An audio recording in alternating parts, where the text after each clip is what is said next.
Welcome to the show, folks. This is Wrestling Changed My Life. Here we go. As soon as the tournament was over, I was like, I was right there.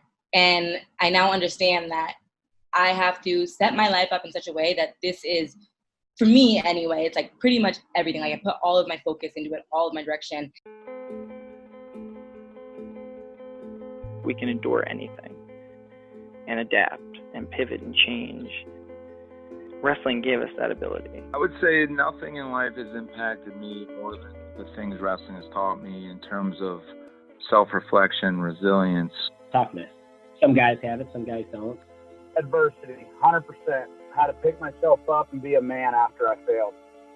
And everything that has shaped my life and where I'm at today would not be there without the values and basically the lessons I've learned through the sport of wrestling.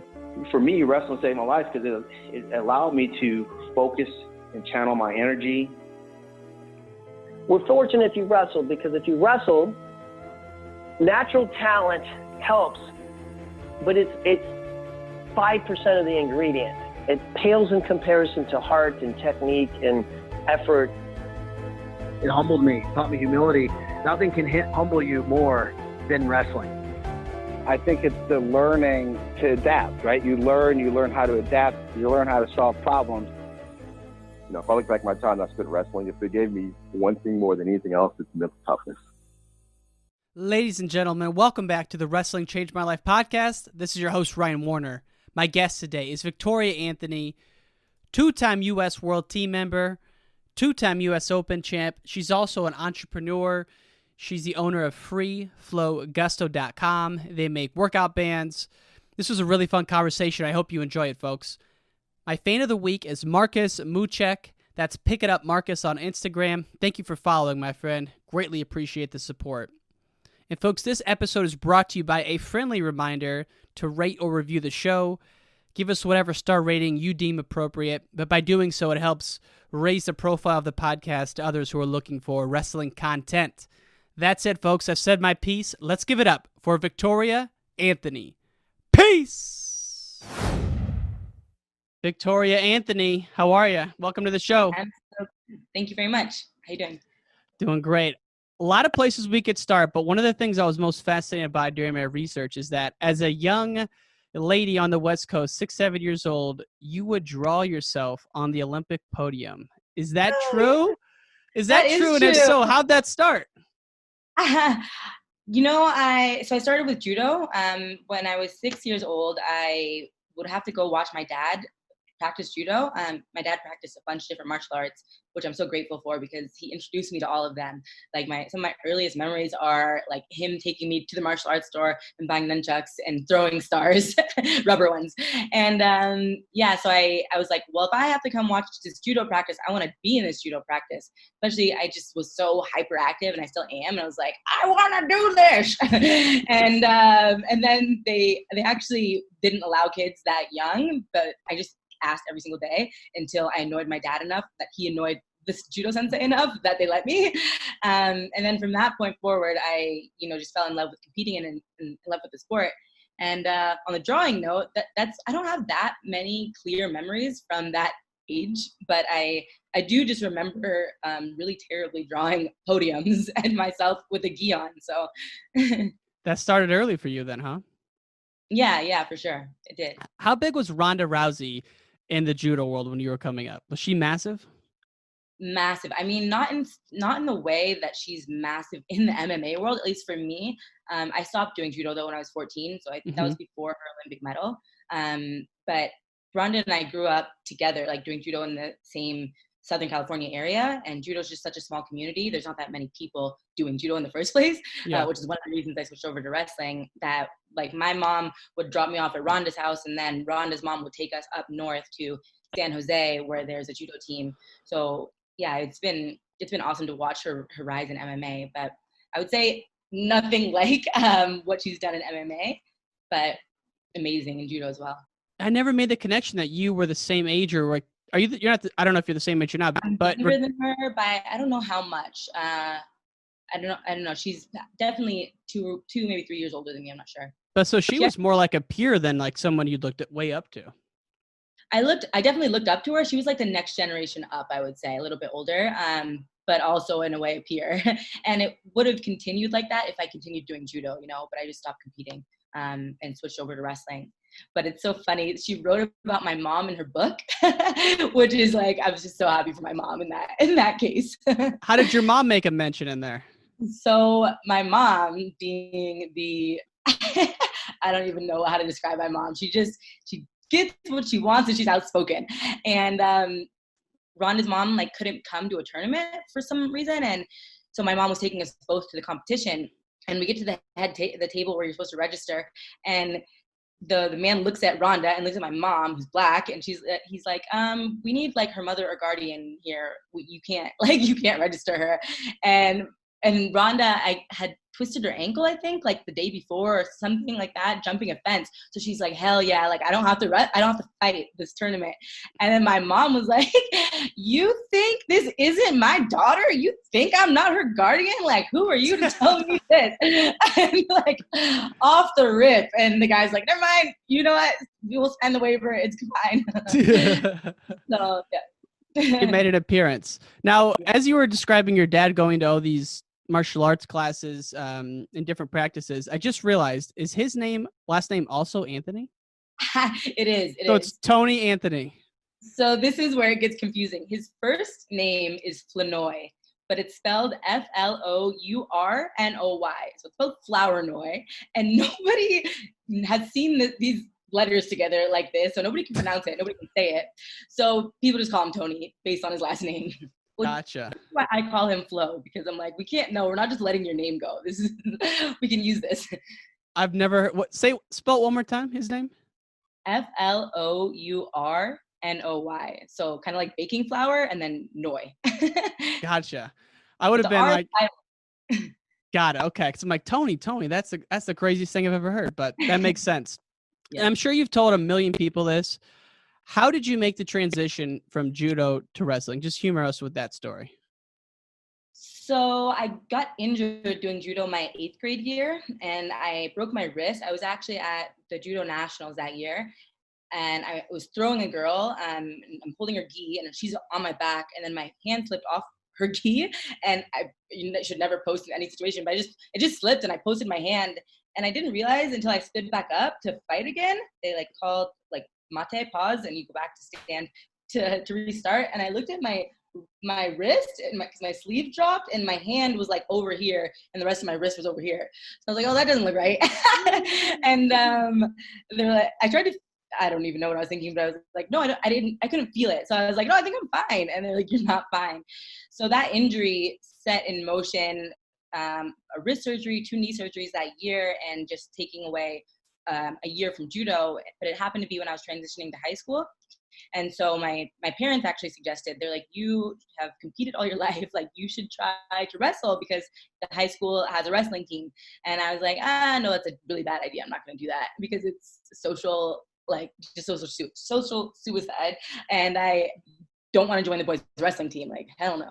And then I ended up seeing a demonstration and joined because it got me out of PE. And then from there I was like, oh, okay. Pretty much I saw the demonstration, was like, this looks like judo. Like there's definitely similarities. So I should be able to manage this at least for 4 years in high school. So that was it. And then but it went from there to something obviously you love. First 4-time women's champ ever, which I didn't know that. Yeah. So you get into it. I mean, did it remind you of judo in the sense of like the one-on-one competitiveness? Yeah, for sure. And mostly like the motion. So I was able to, my freshman and sophomore year, I just threw everybody because that's what I knew how to do. That's what my body already was trained to do, and trips and all that. So that is what I think just like allowed me to maneuver so well into the sport. And because it's pretty late to be entering, at 14, 15, whatever. And that just gave me that like makes it so fun for me. Like there's so much I can do with my body in this sport because of what I've been trained to do for like the first, 8 years of my judo career. Yeah, a lot of wrestlers. Andre Metzger actually was a big judoka player. And there's a couple, I'm from Illinois, a couple studs that came through Chicago who had a judo background, and they were also super good at wrestling, but it just kind of scared you because they know that, that they could throw your ass if you weren't watching at a moment's notice, Mm-hmm. And so you start to fall in love with wrestling. Now, when you were coming up, were there women's only tournaments in California? And like, was Body Bar going at that time?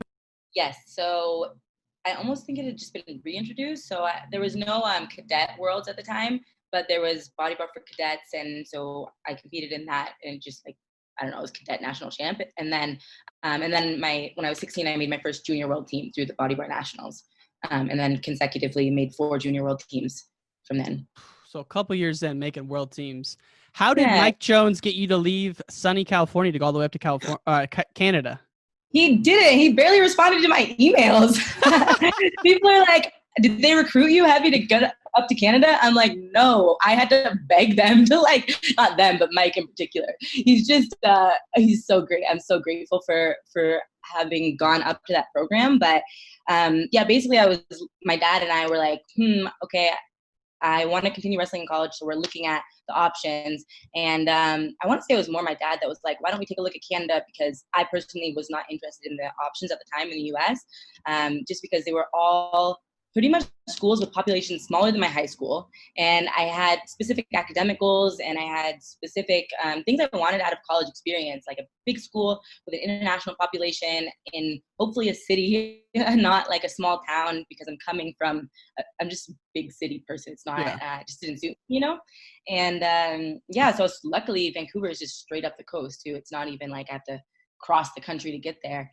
And took a visit, and in the winter, it wasn't a good visit. I like locked myself out with no shoes on in shorts at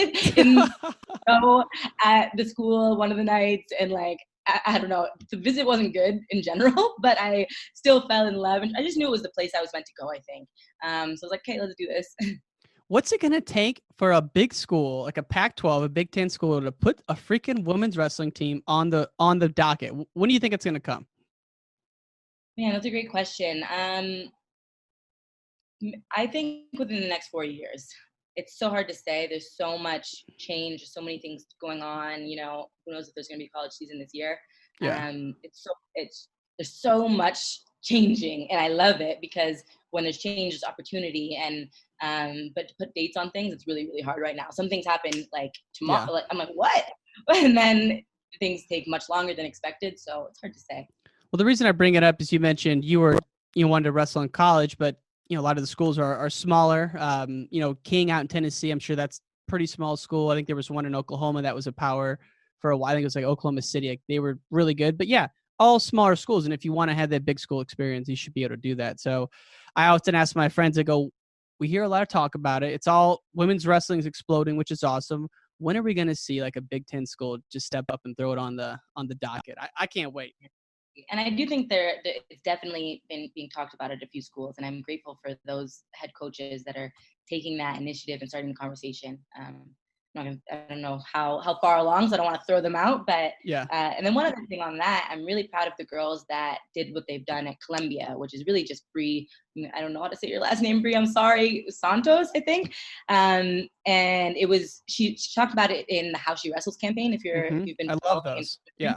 Yeah, so I didn't know this about her, and I'm like, wow, it's amazing that she basically was like, I'm not willing to make the trade for the things that I want for my life, academically, and she just had certain goals with studying at an Ivy League school, and she thought she was going to have to stop wrestling because of that. She's like, you know what, never mind, I'll figure this out, and I just love to see it. Yeah. So what's going on up there? What's she doing? Is she wrestling in a club while also going to Columbia, or? Yeah, exactly. So she just spoke with the Columbia coaches from the How She Wrestles video. She said she spoke with the coaches, and they were like, we will take women wrestlers here. Like, please come. And they just worked it out in such a way that I think it's like a club sport maybe on the women's side. I'm not really sure. And then also I know that NYRTC is somehow involved, and there's dip donors involved in that. But it seems like she really just maneuvered a path, which is one thing I love about women's wrestling and women wrestlers. Like, there's no girl in the sport that doesn't have some story of having to maneuver their own path to get to where they want, because there wasn't a path. Right. Well, I mean, think about when you went through it, there was some tournaments going on, but even if it was a decade before, it was non-existent. Patricia Sanders was out there on her own making things happen. Yeah. Patricia, Miranda. And Patricia Sanders. Is that Trisha's first name? I think it is. That would make sense. As soon as you said it, I'm like, shit, maybe I got it confused, but I thought it was, yeah, you're right, but. No, Trish Sanders. Yeah, Saunders. But yeah, Townsend I've Saunders. Never thought that her name, probably Patricia. Yes, you're right. Yeah, exactly. Like, I can't even imagine what that generation of women went through daily, like, because I know just myself, the inner turmoil I had to go through in joining a boys wrestling team, but I knew there were girls tournaments and I knew that other girls wrestled and that was at least in existence. And those women were like, this literally doesn't exist in a lot of ways. So thank you to them. Well, and you guys are, you mentioned the How She Wrestles video series, which is really cool. It's just well named too. Like every time it flows into a video, I'm like, it's just, kind of catchy how you guys say it. And then yours is the one you just did was How You Wrestle with Injuries. And kind of the main theme was that you stopped listening to what other people said about your injuries and started trusting your body. Can you just share that? Because I thought it was a really interesting way to look at injuries and prevention moving forward. Yeah, for sure. So with injuries in particular, in that video, I mentioned my neck because that's the worst injury I've suffered in wrestling.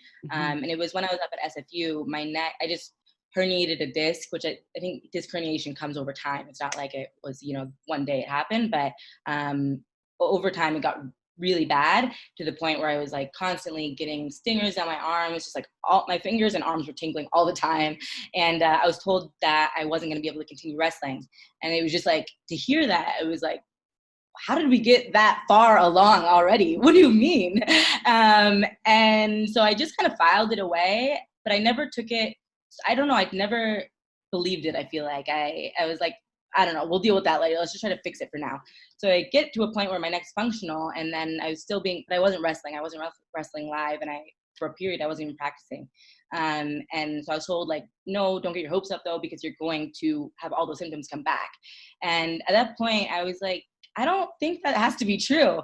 And I just decided to start to make adjustments with my wrestling, with my body, the way that I sleep. I always, like, whenever I travel, I bring my own pillow because it's curved to my neck. And there's definitely adjustments that I've had to make. But overall, I was like, I'm going to listen to my own body because it gives me signs and signals beforehand. And it's such a tricky line with wrestling in particular, because you do have to be mentally tough and you do have to be willing to push yourself past certain points. And that's walking that line, but then also giving your body what it needs to be able to function at the highest level. Just takes knowing yourself, I think. And that's what I learned in that experience. Like, I have to know myself well enough to know when I'm about to be put off the mat for a week if I don't handle my little injuries or if I don't take the time that I need. But nobody else is going to be able to see that. I mean, maybe if you have such a great relationship with your coach, of course, that's situation by situation. I think sometimes there are coaches that are like, no, you're doing too much, you need to pull back. But it really takes knowing yourself as a person and knowing your body as a person. But also knowing your mentality, because I have to, and that's when I will, have to check myself sometimes or ask a coach to check me, like, am I being a whip about this or am I fine? Like, can someone, like, I need feedback. Yeah. That's like the constant guilt wrestlers feel, is that, are you actually injured or are you just kind of feeling sorry for yourself? But a lot of times you are hurt and you keep going and you do more damage than good. And so did you actually, you never had to have surgery from all that and you never had to stop? You just kept going through? No, I didn't. Yeah, I adjusted the way that I re-entered the sport. So for a long period, I didn't do live. And then even still, I just pretty much don't go under front headlocks. I'll do the amount necessary to stay sharp, but I'm not getting my neck pulled on, like yanked in front headlock positions. It's just not worth it at the end of the day. And like back squats, I don't back squat with the bar on my neck anymore. I'll only front squat, because it'll put me out for a week or a month, as opposed to just taking, this piece of my practice out. Do you ever feel it in a competition, like at the Bill Fair or something like that, where you're in one of those positions and something tweaks, or does it not come up for you? I mean, I think that for sure it's something that happens all the time, but not necessarily only my neck, my knee, this, that, the other.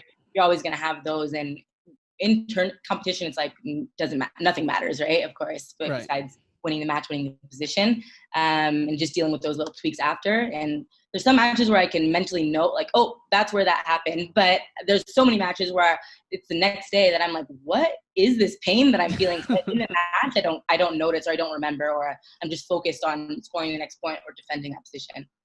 And you talk about when you're in a match, you're, one of the most focused athletes out there, as are anyone at the level you're at. But you said in past interviews that in the past, some of your mental holdups kind of held you back in elite competitions, in that you've worked on that through like breath work and through centering yourself. So do you have a meditation practice or a breathing practice, and what does that look like?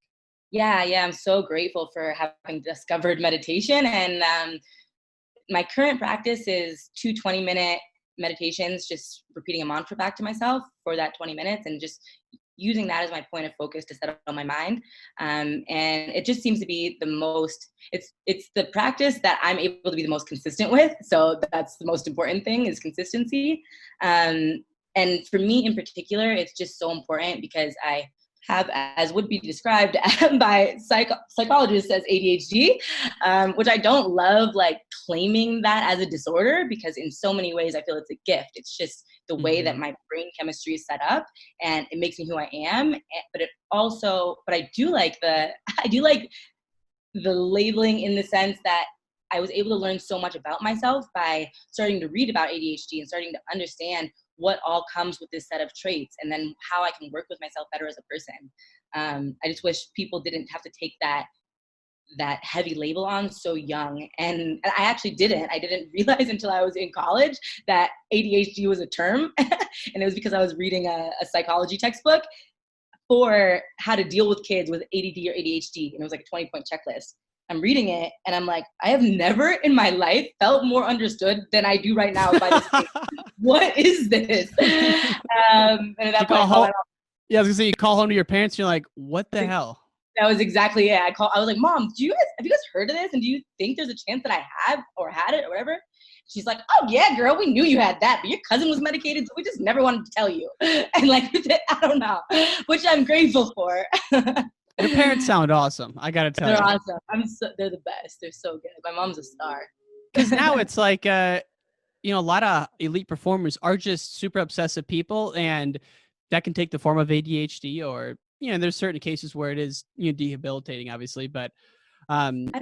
Yeah, I don't know if it's debilitating. Like, I don't know. Yeah. Like working with who you are as a person. Everybody has something. Everybody has some characteristics that they tend towards more than others that can be valuable, and then also be a hindrance if they, if you let it get to that point. And you asked about meditation in the first place, and I could be too scattered for sure. So that's what really brings me to center. So 2 20-minute sessions is a lot, though. Did you start with that?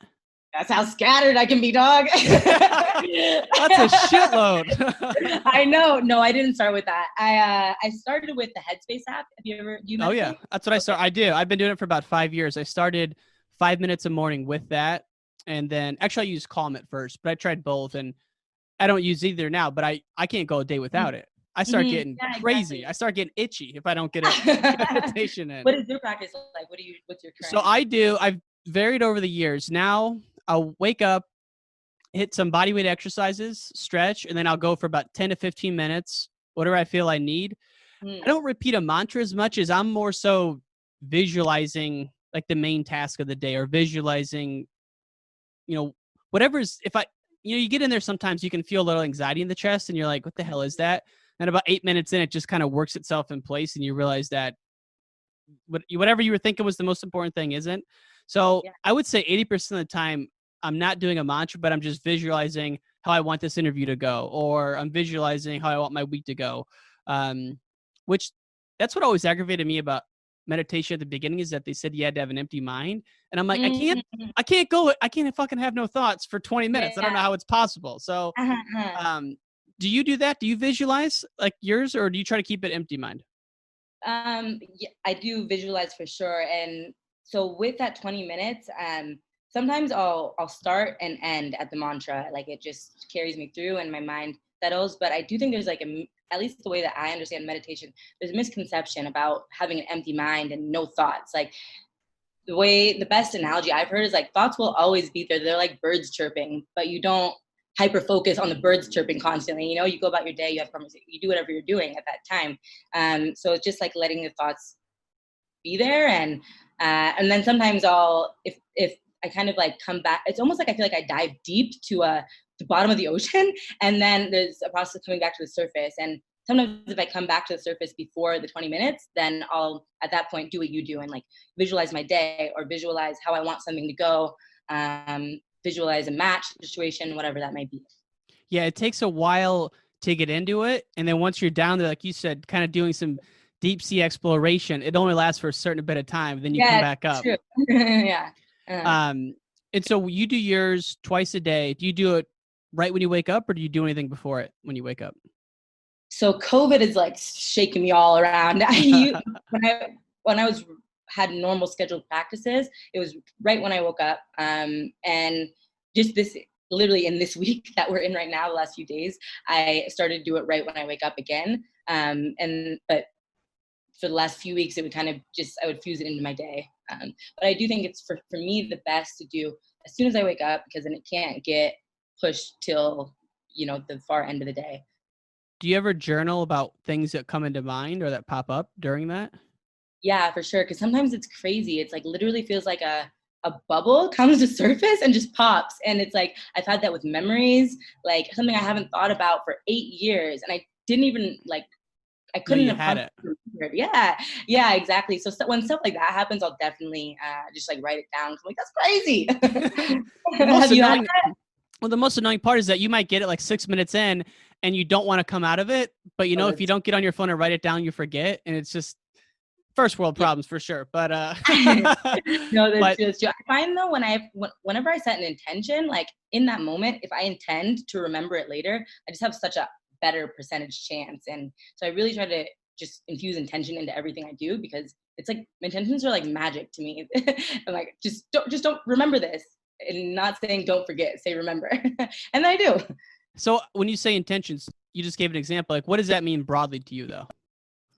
It means so many things. But in general, it's being intentional about how I want things to go. So far as when I get into my car, I set an intention that I have a safe drive and that I arrive from point A to point B safely. And it's being intentional with even the language I use. Because I don't want to get in my car and be like, I intend not to crash. Right. Because that's really just focusing on the opposite end of what I want to happen, So it's like I'm constantly setting intentions for all the things in my life. Practices, I'm sure. Yeah, practices, of course. So, and that might be just this practice I intend to focus on their hips the whole time and like not take my eyes off this area of their body, or, intend to just get better at finishing a single leg. You said that twice though now, being careful with your language, saying don't not forget or versus, I want to remember. So how long has that been in your mental game or your strategy, so to speak? Or is that just something that's always come natural to you?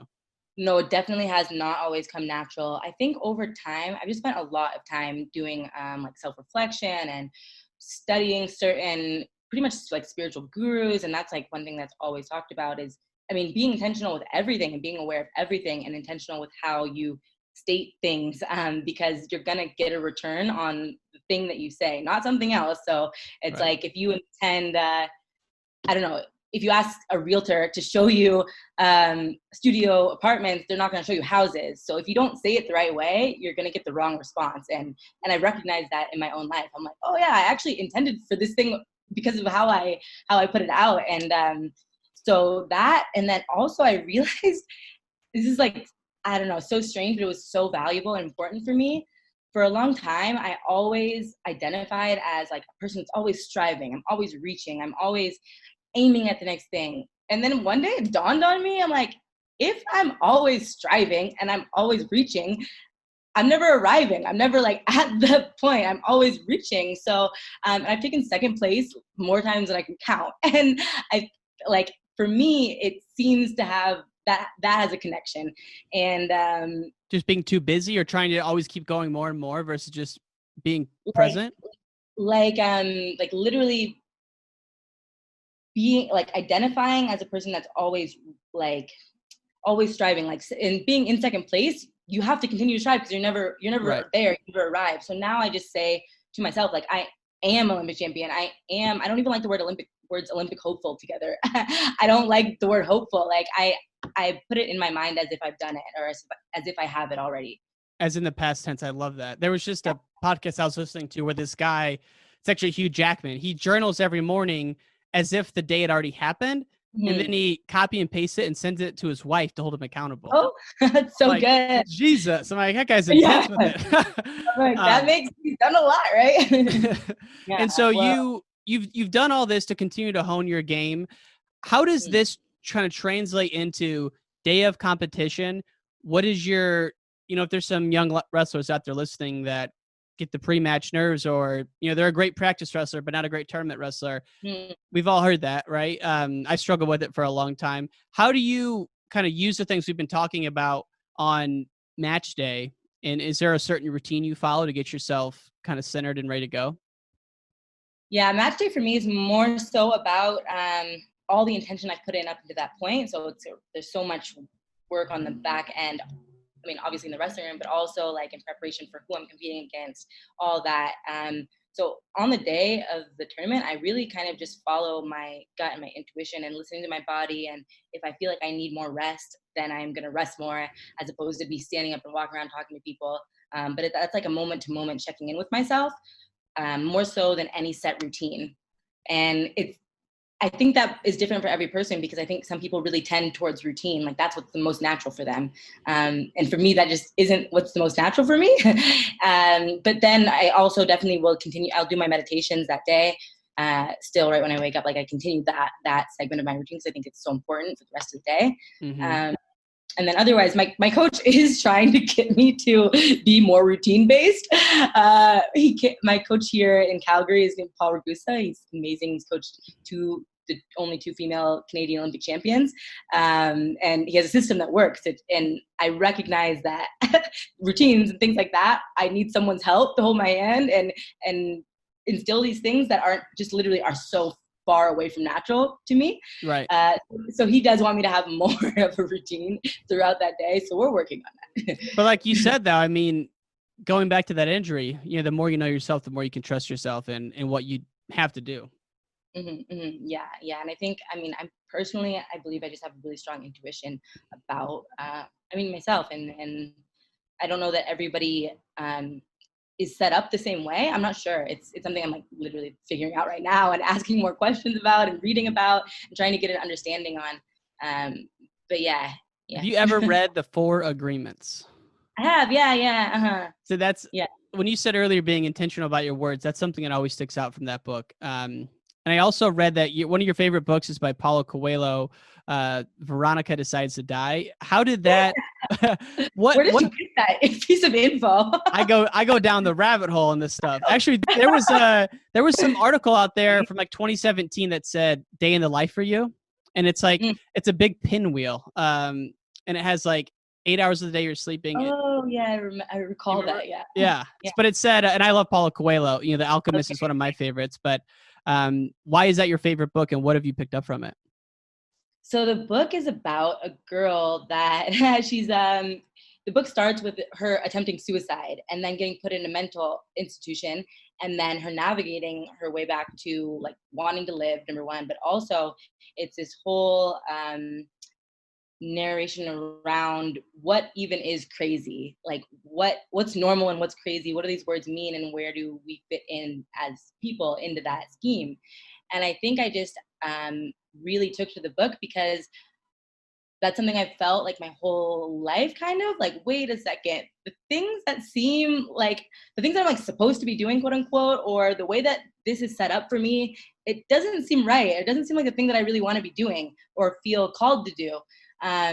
So yeah, I think I like it so much because it just really examines that. And that can be a hard thing to examine, especially when you want to fit in. We're humans and we're social creatures, and we want approval, and we want all of those things. We want love, we want affection, and we can sometimes try to, make ourselves a certain way to get those things. But the most important thing for me is like to align to my calling and to align to the things that I'm meant to build and create in this world, and who I'm really meant to be, even if it's somewhat against the grain in some way. Right. How much of your of your whole kind of persona of how centered you become and how, in tune with yourself you become, how much of this has been impacted by, 2016 when you were right there, I'm sure that processing that was a life-changing event. How did you process that loss, and how has it impacted kind of the things we've talked about so far? Yeah, that's a great question. You're good at this. Thank you. It was hugely impactful because it just, that as soon as the tournament was over, I was like, I was right there. And I now understand that I have to set my life up in such a way that this is, for me anyway, it's like pretty much everything. Like I put all of my focus into it, all of my direction. And that requires me eliminating certain things. That requires me, like, for example, I haven't allowed myself to have a boyfriend in that amount of time because I just felt this has a timestamp, and it's just a distraction. Anything like romantic relationship wise can wait pretty much, or it'll still be there if not.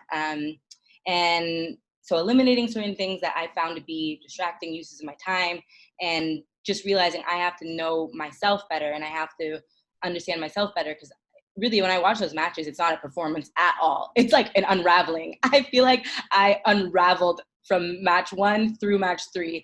I won match 2, but even still, it just like, it was when I really started to reflect on all of the things that went wrong. I was like, I have to figure out the pieces mentally that went wrong in these matches. And there's a revamping and a breaking down and a rebuilding that needs to happen from then till now.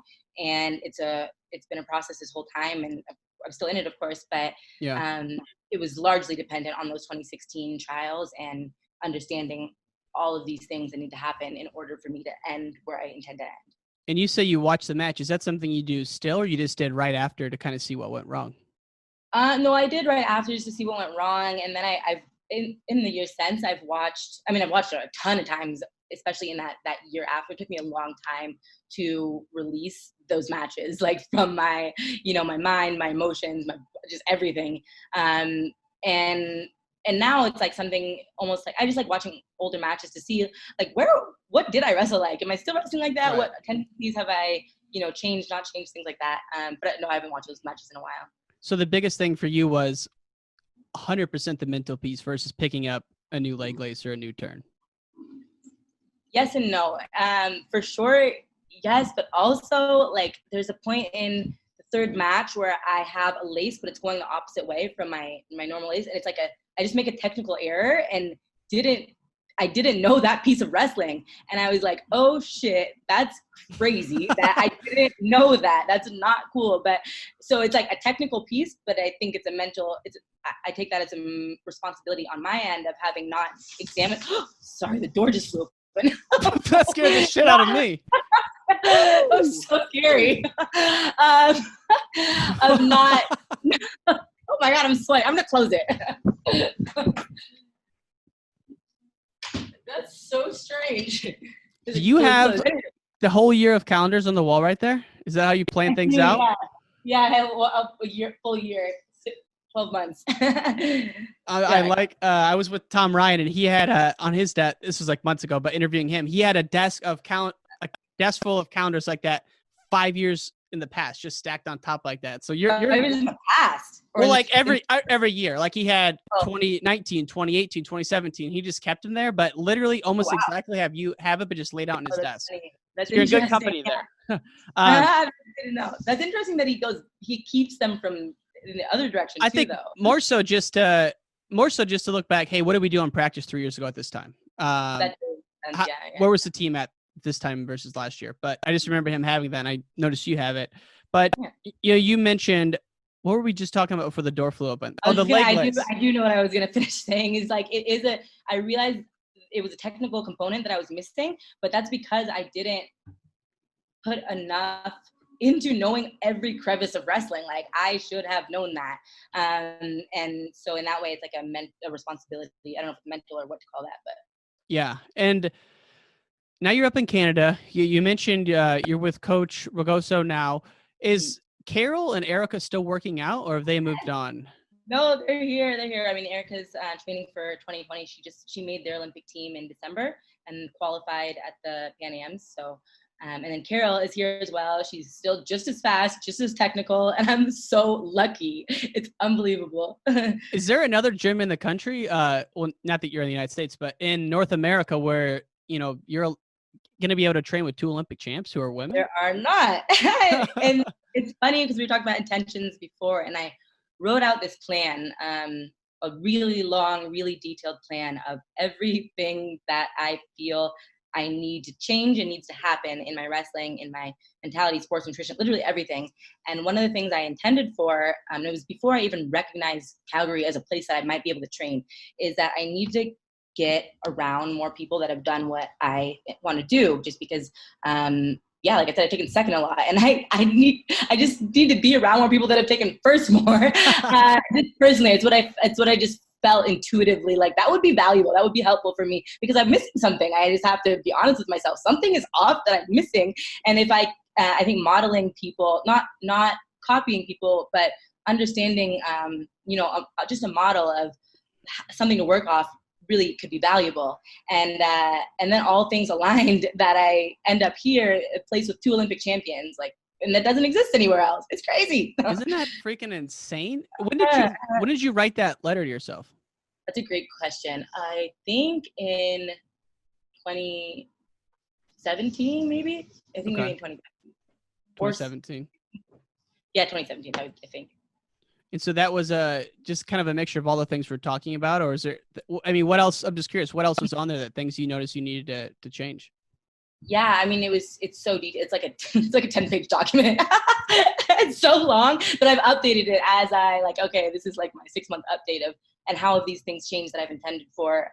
Financial stuff was on there. I was like, if I'm in the same position in 2020 financially that I was in 2016, that's a big error on my part. Right. Because this ain't cool, and it makes life exhausting and tiring when you're trying to support yourself financially and you just don't even know where that money's coming from. How are we gonna do this month, and one thing too, I just felt that living alone is an important part of my own process, just because it is so easy for me to veer off in any direction. And if I start having a conversation with my roommate, it's just not as easy for me to get back on track. And when I know I want to meditate twice a day, I want to do all these things, it requires giving myself the time to do that. So living alone was on there, but and the finances, in order to comfortably live alone, not be scraping away. It's that's an extra stress, and any stress at all, whether it's mental, emotional, physical, is a stress on the body that I would get injured more often if I have more stressors. And so a lot of the plan was reducing those extra stressors and getting control over them. So are you and forgive me if I'm asking too much, but are you a full-time athlete? That's all you do is train? Yeah. Mm-hmm. What a great situation. Well, actually, in COVID, I started a business. So now I'm an entrepreneur as well. Congrats. What's the business? Thank you. It's called Free Flow and Gusto, and it's resistance bands. At the start of COVID, I was like, okay, I've always seen myself as a person that doesn't work for someone else, basically. And I'm not sure never knew what that was going to look like, but I always knew it just to be true for myself. And so I was like, okay, maybe I'll figure that out now. And I also wanted to help in some way, help the world through this pandemic. And obviously home fitness products have been huge during this time period. And the bands are sweet because it's a set of 5 bands that have a carabiner system to either ankle straps or handles. Yeah. And so they're super versatile. You can do so much with them, and they hook into your door, any door in the house. So you can do a lot with them. So if someone wants to buy them, where would they go? freeflowgusto.com. So free, FREE, flow, FLOW, gusto, GUSTO.com. And is that the same company you do the Instagram nutritional supplements for? Oh, no. Yeah. you got a lot of stuff going on. Yeah. No, you're telling me. No. Optimum Effects is the supplement company that I'm sponsored by, and I love them, and I'm so grateful for them. Beautiful. Yeah, they great supplements. I see you doing a lot for them on Instagram, so I figured I'd ask you about it because it's obviously important to you. Is it like protein stuff or So they have I believe 12 products in their product line, and the one that's the best for me is the sleep supplement. So they have a sleep supplement, it would be kind of like a pre-workout, but it's not a pre-workout. They're all natural ingredients, like pretty plant-based in those what is the word? I want to say compilations. That's not the word. formulas, and those formulas. And then Compulations. I love it. that's not right. No, and then they have protein as well, of course, and different amino acid complexes. And I really like them as a company because the founder and the owner, Ian Danny, is a coach of various NFL guys, NHL guys, Olympic athletes. He's coached some of these NFL guys for like a decade or more. And he originally was only making supplements for his athletes just because he wanted clean supplements that he knew were high quality. And then he just within the last year started to sell them, to the mainstream audience. So yeah. Awesome. So you got a lot of stuff going on. And I've heard before that you were planning on retiring after 2020. Obviously you're trying out for 2021, we can safely assume, right? Yeah, for sure. What does life look like after 2021 for you? Or have you not allowed yourself to venture that far? No, I have for sure. I basically just have like plan A, B, C, D because there's so many ways it can go. I could continue to wrestle another quad, which I don't really intend to do right now. Fingers crossed. It's like, I don't know. It's so hard to say. That's why it's plan A, B, C, D. I also feel like if I don't give fighting an honest chance, then I wouldn't be able to live the rest of my life happily. So because it's, judo, and I also did some jiu-jitsu before I ever wrestled. So I have a base in submissions and in other forms of grappling martial arts. So giving myself minimum a year of training and start seeing if fighting's like the thing for me or not. And then outside of that, I just really love talking to people and helping people in whatever way whatever way it happens. And my undergrad is in psychology, and I initially intended to go back to school and get a master's, maybe even a PhD, because there's certain therapies that I'm interested in supervising, or at least the research as well. But really, the reason I ever wanted to do that is because I want to help people. And the way that the world is set up now, you can help millions of people on YouTube or through Instagram. And I know that because there's certain YouTubers that I follow that have really helped me mentally, or, with certain things. I've learned so much from these people I don't even know where they are in the world, Yeah. And I'm like, well, if my intention is to help people, maybe there's other better ways, uses of my time than just one-on-one as a psychologist. So there's multiple. I feel like the world needs the help you can provide versus you being stuck in a library for 8 years doing the PhD. But there's value to that too, though. I know.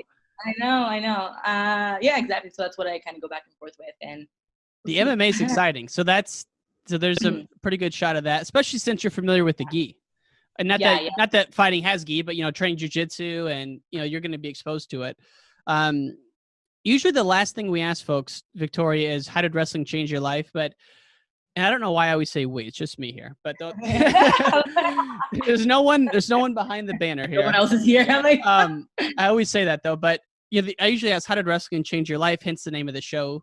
But you just said something that piqued my interest because I've gone down some serious YouTube rabbit holes before. What is a video or a person on there that you followed that you've really gained a lot from? If you can think of any. For sure. One is Sadhguru. He's a yogi master. Have you heard of him? Say it again. Sadhguru, Sadhguru, I think. I don't know, Indian dude with a long beard, and just like his teachings it's amazing that I can have access to this guy's teachings so readily. And he just has so much wisdom and so much knowledge, and it's been so valuable. And then there's another guy named Aaron Dowdy. Okay. That guy, he has so many videos. It's hard to even start. He's done daily videos on YouTube for I think 3 years, and that's just so crazy to me. That type of commitment to building out your following, he did it though. He's almost at 1 million followers now from 0, obviously. Wow. So, but his videos I've learned a lot from, and he really has introduced me to a lot of other books, researchers, other YouTubers, and so I appreciate his channel a lot. I love it. I'm going to check those out. Victoria Anthony, It's been a pleasure. I really appreciate you taking some time, and we're excited to watch you over the next, hopefully the next 10 months, but much further than that. Thank you again. Yes. Thank you so much. That's great. Take care. And all great things must come to an end. If you want to hear more from the podcast, text WRESTLE to 555-888. That's WRESTLE to 555-888. You can also find us on Instagram, Wrestling Changed My Life, Twitter, Ryan_N_Warner, as well as our website, WrestlingChangedMyLife.com. Take care, y'all. Take care, y'all. Take care, y'all. Take care, y'all. Take care, y'all. Take care.